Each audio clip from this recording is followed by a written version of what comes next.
할렐루야, 주님의 이름으로 문안드립니다. 다 같이 사도신경으로 신앙 고백하심으로써 수요일 새벽 예배를 시작하겠습니다. 나는 전능하신 아버지 하나님, 천지의 창조주를 믿습니다. 나는 그의 유일하신 아들, 우리 주 예수 그리스도를 믿습니다.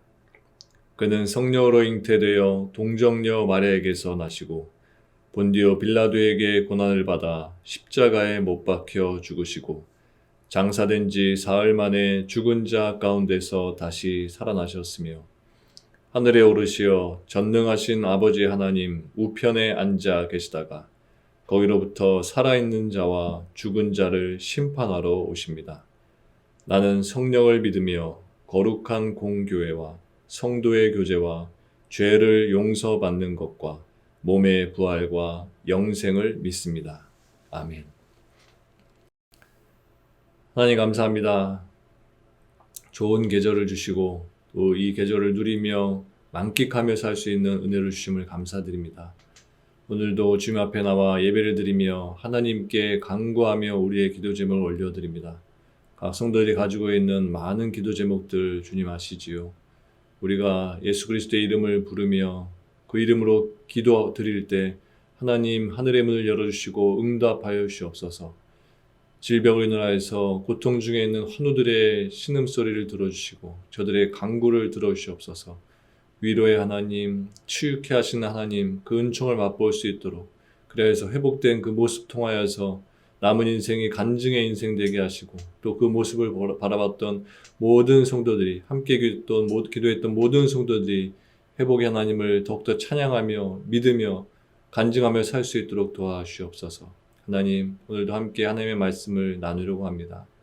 말씀을 깨우칠 수 있도록 성령 하나님 우리에게 깨우침의 은혜를 주시고 또 깨우친 그 말씀을 우리의 삶에 적용시켜 오늘도 열매 맺는 삶을 사는 저희 모두 되도록 함께 주시옵소서. 감사드리며 예수님의 이름으로 기도합니다. 아멘. 하나님께서 오늘 우리들에게 주시는 말씀은 에스더 5장 1절부터 8절까지의 말씀입니다. 에스더 5장 1절부터 8절까지의 말씀을 제가 봉독해 드리겠습니다. 제3일에 에스더가 왕후의 예복을 입고 왕궁 안뜰 곧 어전 맞은편에 서니 왕이 어전에서 전 문을 대하여 왕자에 앉았다가 왕후 에스더가 뜰에 선 것을 본즉 매우 사랑스러움으로 손에 잡았던 금규를 그에게 내미니 에스더가 가까이 가서 금규 끝을 만진지라. 왕이 이르되 왕후 에스더여 그대의 소원이 무엇이며 요구가 무엇이냐. 나라의 절반이라도 그대에게 주겠노라 하니 에스더가 이르되 오늘 내가 왕을 위하여 잔치를 베풀었사오니 왕이 좋게 여기시거든 하만과 함께 오소서 하니 왕이 이르되 에스더가 말한 대로 하도록 하만을 급히 부르라 하고 이에 왕이 하만과 함께 에스더가 베푼 잔치에 가니라. 잔치에 술을 마실 때에 왕이 에스더에게 이르되 그대의 소청이 무엇이뇨 곧 허락하겠노라. 그대의 요구가 무엇이뇨 나라의 절반이라 할지라도 시행하겠노라 하니 에스더가 대답하여 이르되 나의 소청 나의 요구가 이러하니이다. 내가 만일 왕의 목전에서 은혜를 입었고 왕이 내 소청을 허락하시며 내 요구를 시행하시기를 좋게 여기시면 내가 왕과 하만을 위하여 베푸는 잔치에 또 오소서. 내일은 왕의 말씀대로 하리이다 하니라. 아멘. 다시 말씀을 읽으시면서 개인적으로 묵상하고 기도하는 시간을 가지시기 바랍니다.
에스더서는 포로 귀환 시대의 이스라엘의 역사를 다루는 세 권의 역사서인 에스라, 느헤미야, 에스더 가운데 마지막 책입니다. 에스더서는 일종의 단편 역사 소설과 같은 형식을 취하고 있는데, 그래서 에스더서는 발단, 전개, 절정, 대단원이라는 네 부분으로 구분이 됩니다. 오늘 본문 1절을 보면 에스더는 금식 3일 만에 왕후의 예복을 입고 어전으로 나아갔다고 했습니다.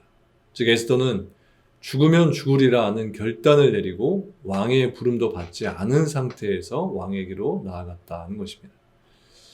여러분, 아무리 에스더가 죽으면 죽으리라 하는 결단을 했다고 하더라도 에스더에게 왜 두려움이 없었겠습니까?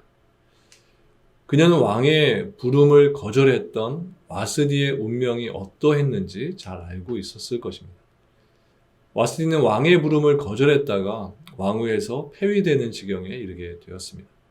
그래도 와스디는 죽임을 당하지 않고 목숨만은 유지할 수가 있었습니다. 그런데 왕의 부름을 받지도 않은 상태에서 왕에게 나아가는 에스더는 왕위에서 폐위되는 정도가 아니라 그는 생명을 잃을 수도 있었던 것입니다. 1절에 제3일에 에스더가 왕후의 예복을 입고 나아갔다고 했습니다. 이때가 제3일이었다고 하는 것을 보면 그가 금식 중이었음을 알 수 있는 것입니다. 즉 에스더는 금식 중이었지만 일부러 슬픈 기색을 짓거나 혹은 흉한 몰골을 하지 않고 단정한 모습으로서 왕에게 나아갔던 것입니다. 이것은 그가 왕에게 보이기 위해서 금식을 한 것이 아니었다는 것을 알려주는 것입니다. 이것을 우리는 금식을 어떻게 해야 하는 것인가에 대해서 배울 수 있게 됩니다. 곧 금식은 사람에게 보이기 위해서 하는 것이 아니라 하나님을 향해서 하는 것이 되어야 한다는 것입니다. 여러분, 이렇게 금식이란 하나님께 하는 것이고 하나님께 매달리는 것입니다. 내가 아무리 음식을 먹고 힘을 내어도 할 수 없으니 하나님께서 도와주셔야만 할 수 있습니다 라는 신앙 고백이 들어있어야 하는 것입니다. 그러한 고백이기에 하나님께서도 금식하는 자의 기도를 들어주시는 것입니다. 그러므로 혹 금식을 하더라도 자기의 흉한 몰골을 드러내거나 자랑 삼아서 하는 것이 아니라 오직 단정한 모습으로 사람에게 드러내지 않는 가운데 금식을 해야 하는 것입니다. 2절을 보면 아하수에로 왕은 어전뜰에 선 에스더를 보는 순간 그녀에게 사랑스러움을 느끼고 그녀에게 금규를 내밀었다고 했습니다. 그 당시 페르시아에는 왕의 부름을 받지 않고는 왕에게 함부로 나아갈 수 없다고 하는 규례가 있었습니다. 누구든 심지어 왕후라도 왕의 부름을 받지 않고 왕에게 가게 되면 죽음을 면하지 못했던 것입니다. 그렇게 왕은 아무나 가까이 할 수 없는 존재였습니다. 그런데 왕에게 나아가고도 목숨을 유지할 수 있는 경우가 있었는데 그것은 바로 왕이 스스로 나아온 사람을 국률하게 여겨서 왕의 권위를 상징하는 금규를 그에게 내밀어주는 경우였습니다. 아하수에로는 에스더를 보는 순간 그녀가 너무 사랑스러웠기 때문에 이 금규를 내밀었습니다. 그리고 이것으로써 에스더에게는 많은 변화가 찾아온 것을 볼 수 있습니다. 우선 죽을 수밖에 없었던 그의 생명이 보존된 것입니다. 그리고 왕과 대화를 할 수 있었고 또 왕에게 무엇이든지 구할 수가 있게 되었습니다. 여러분, 이것이 얼마나 놀라운 변화입니까? 아하수에로가 내민 금규가 에스더에게 이러한 변화를 가져다 주었던 것입니다. 그런데 여러분, 이보다 더 놀라운 일이 우리에게 일어났다는 사실을 아시나요? 우리는 본래 스스로는 하나님께 나아갈 수가 없었습니다. 아니, 어떻게 보면 우리는 다 하나님 앞에서 죽을 자로 서 있었는데 우리가 죽지 않고 우리는 지금 도리어 영원한 생명을 얻은 자로서 살아가고 있는 것입니다. 어떻게 이러한 일이 우리에게 일어날 수 있었을까요? 그것은 바로 하나님이 우리를 긍휼히 여겨주시고 우리를 사랑해 주셔서 우리에게 금규를 내밀어 주셨기 때문인 것입니다. 여기서 금규란 바로 예수 그리스도를 가리킵니다. 히브리서 10장 19절과 20절에 보면 이렇게 말씀합니다. 그러므로 형제들아 우리가 예수의 피를 힘입어 성소에 들어갈 담력을 얻었나니 그 길은 우리를 위하여 휘장 가운데로 열어놓으신 새로운 살 길이요 휘장은 곧 그의 육체니라. 뿐만 아니라 히브리서 4장 16절에 보면 우리가 긍휼하심을 받고 때를 따라 돕는 은혜를 얻기 위하여 은혜의 보좌 앞에 담대히 나아갈 수 있게 되었다라고 증거하고 있습니다. 여러분, 아하수에로가 내민 금규가 에스더의 운명을 바꾸어 놓았듯이 하나님이 우리를 위해 내밀어 주신 금규, 예수 그리스도로 인해서 우리의 인생이 뒤바뀌게 되었던 것입니다. 5절 말씀을 또 이렇게 기록하고 있습니다. 왕이 이르되 에스더가 말한 대로 하도록 하만을 급히 부르라 하고 이에 왕이 하만과 함께 에스더가 베푼 잔치에 가니라. 여기 말씀을 보면 드디어 아하수에로가 에스더의 뜻대로 움직이기 시작했다는 것을 볼 수 있습니다. 이 일은 에스더가 무슨 소원이든 들어주겠다는 왕의 제안에 자기 소원을 말하는 것 대신 오히려 왕을 위해 잔치를 준비했을 때 일어났던 것을 보게 됩니다.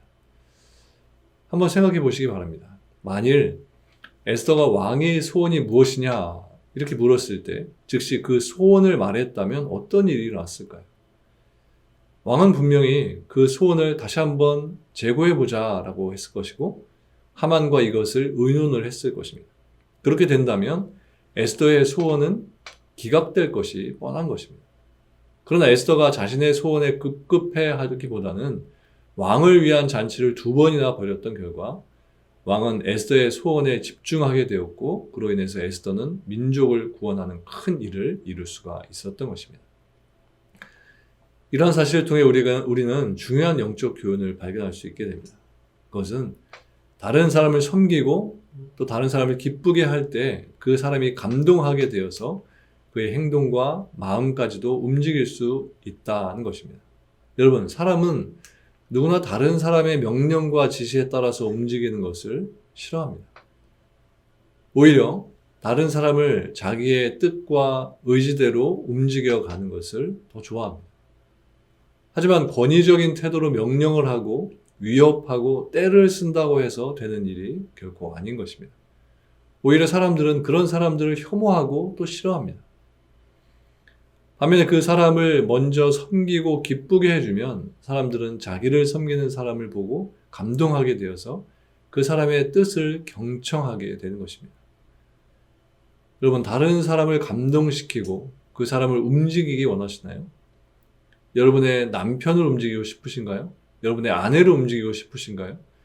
믿지 않은 누군가를 움직여서 교회로 인도하기를 원하시나요? 그렇다면 먼저 그 사람을 섬기시기를 바랍니다. 많이 섬기고 많이 그 사람을 기쁘게 해주시기를 바랍니다. 섬기는 것.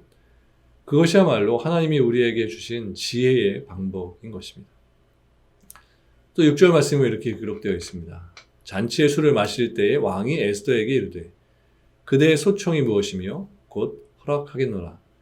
그대의 요구가 무엇이뇨? 나라의 절반이라 할지라도 시행하겠노라 하니.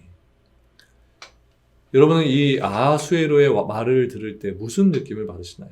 무언가 뒤바뀐 듯한 느낌을 받지 않으시나요? 여러분, 지금 절박하게 구해야 할 사람이 누구라고 생각하시나요? 아하수에로일까요? 아니면 에스더일까요? 두말할 것도 없이 바로 에스더입니다. 에스더 4장 8절에 보면 모르드게가 에스더에게 말할 때에도 왕에게 나아가서 그 앞에서 자기 민족을 위하여 간절히 구하라고 했습니다. 그런데 에스더가 아하수에로 앞에서 간절히 구하기보다는 반대로 무엇을 구할 것인지 말해달라고 하면서 아하수에로가 에스더에게 매달리는 듯한 인상을 주고 있는 것을 보게 됩니다. 여러분, 이것은 에스더가 지혜로웠다 하는 것을 우리들에게 보여주는 것입니다. 그는 서두르지 않고 완급을 조절하면서 자기 민족의 생명을 하만의 손에서 구했고 그리고 그것은 구걸하듯이 해서 얻은 것이 아니라 오히려 당당하게 얻은 것입니다. 이것은 아하수에로를 조정해서 유대인을 파멸로 몰아넣으려고 한 하만의 지혜를 능가하는 것이라고 할 수 있습니다. 우리는 여기에서 성도의 지혜가 세상의 지혜보다 결코 뒤져서는 안 된다는 귀한 교훈을 얻을 수 있게 됩니다. 여러분, 성도라고 해서 항상 세상의 지혜에 지고 당하기만 해서는 안 되는 것입니다. 예수님께서는 마태복음 10장 16절에서 보라, 내가 너희를 보냄이 양을 이리 가운데 보냄과 같도다. 그러므로 너희는 뱀같이 지혜롭고 비둘기같이 순결하라 라고 말씀하셨습니다. 모든 문제들이 우리가 지혜롭지 못하기 때문에 생겨나는 것을 보게 됩니다. 누군가 다투게 되고 또 누군가 싸우며 문제를 일으키며 사는 것. 이 모든 것들이 다 우리의 지혜가 부족해서 생기는 것이고 또 누군가에게 우리들이 말실수를 하게 되는 것도 그 순간에 나에게 지혜가 부족했기 때문에 발생하는 것입니다. 그렇기 때문에 우리에게는 세상을 이길 수 있는 선한 지혜가 반드시 필요한 것입니다. 이 지혜로서 악과 싸워서 이기고 이 지혜로 세상을 이길 수 있는 힘을 갖게 되는 것입니다. 그래서 사도 바울은 고린도전서 14장 20절에 보면 이렇게 말하는 것을 보게 됩니다. 형제들아, 지혜에는 아이가 되지 말고 악에는 어린아이가 되라. 지혜에는 장성한 사람이 되라. 여러분, 지혜에 관한 한 세상 그 누구에게도 뒤지지 않는 여러분들 되시기 바랍니다. 물론 그것은 세상과 같은 악한 지혜를 말하는 것이 아니라 선한 지혜를 말하는 것입니다. 사도 바울의 권면과 같이 선한 지혜에 장성한 사람들이 되셔서 이 세상을 사시면서 늘 승리하면서 사는 것은 물론이고 많은 사람들과 함께 그 지혜를 통해서 함께 승리를 누리시며 사는 저와 여러분들 모두가 되시기를 주님의 이름으로 간절히 축원합니다. 함께 기도하시겠습니다. 하나님, 오늘도 우리에게 말씀을 주시며 감사합니다. 날마다 공급해 주시는 말씀으로 인해서 우리의 삶이 기름지고 복되고 또 많은 이들에게 복음의 기쁜 소식을 날마다 증거할 수 있도록 우리의 영이 날마다 체험받고 있음을 믿습니다. 오늘도 받은 말씀 기억하며 하루를 살아갈 때 지혜 있는 삶이 있게 하시고 세상과 짝하지 않고 세상과 구별된 모습으로서 거룩한 성도의 삶을 사는 우리들 모두 되도록 인도하여 주시옵소서. 약한 이들에게 강한 힘을 주시고 또 넘어져 있는 이들에게 일어날 수 있는 힘을 주시고 또 손을 내밀어 주셔서 오늘도 하루를 살아갈 때 강한 군사들로서 십자가의 군병들로서 세상을 정복해 나가며 세상을 다스리며 하나님의 십자가를 세상에 세워 나가는 우리들 모두 되도록 함께해 주시옵소서. 감사드리며 예수님의 이름으로 기도합니다. 아멘. 하늘에 계신 우리 아버지, 아버지의 이름을 거룩하게 하시며 아버지의 나라가 오게 하시며 아버지의 뜻이 하늘에서와 같이 땅에서도 이루어지게 하소서. 오늘 우리에게 일용할 양식을 주시고 우리가 우리에게 잘못한 사람을 용서하여 준 것 같이 우리 죄를 용서하여 주시고 우리를 시험에 빠지지 않게 하시고 악에서 구하소서.